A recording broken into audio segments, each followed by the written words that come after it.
بص اعمل سيف للفيديو ده عشان انت هتحتاجه. في ابلكيشن جامد جدا نازل للكونتنت كريتور، خصوصا الناس اللي بتشتغل على الفيديوهات. ابلكيشن كده بديل للكاب كات والفي ان. الميزه في السوفت وير ده ان هو بيشتغل على الويندوز عادي، وبيشتغل كمان على الاي او اس على الموبايل. الموضوع جامد جدا، انت برضه بيحط لايرز فوق بعض وبيعمل كل حاجه ادفانسد جدا. يعني بصوا نفس الموضوع، ومن هنا بنعمل كات، مسح اللي فوق اهو، نedit عليهم عادي، نعمل اي ترانزيشن. وبرضه بيعمل اوتوماتيك كابشن في لغات كتيرة جدا. يعني لو اي لغة بتتكلم بيبقى في عربي كمان، عربي مصري اهو. وفي ميزة كمان جامدة جدا، تكست تو سبيتش. يعني انت ممكن تكتب له الكلام وهو يقراه بصوت حد تاني. هو في مميزات كتيرة جدا. يعني اهم ميزة فيه اصلا ان هو موجود على الاي او اس، يعني ان انت تشغله وتقدر تمنتج عليه بدل الكاب كات.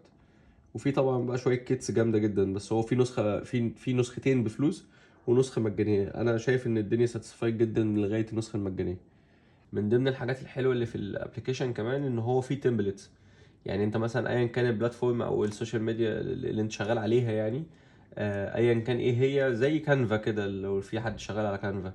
يعني مثلا انت لو عاوز ريلز للانستجرام او بوستز للانستجرام، هتلاقوا هنا تمبلتس ممكن تخش تedit عليها فور فري، يعني توتالي اصلا. يعني دي مثلا كده يوز تمبلت،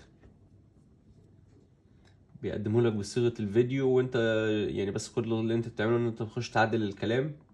من ضمن المميزات اللي فيه ان انت ممكن تشتغل عليه كلاود. يعني هو الابلكيشن اوريدي اصلا بيبقى مربوط بالكلاود بتاعك. طبعا الميل بتاعك بتاع مايكروسوفت اللي هو اعتقد الاستورج بتاعته كانت 5 جيجا. فانت عندك ستورج 5 جيجا ان انت ممكن تابلود عليها يعني. فدي برضه حاجه من الحاجات الكويسه. اتمنى ان هو يفضل فور فري يعني لغايه الجزئيه دي، ولو انت محتاج حاجه ادفانسد اكتر يبقى في سبسكريبشن.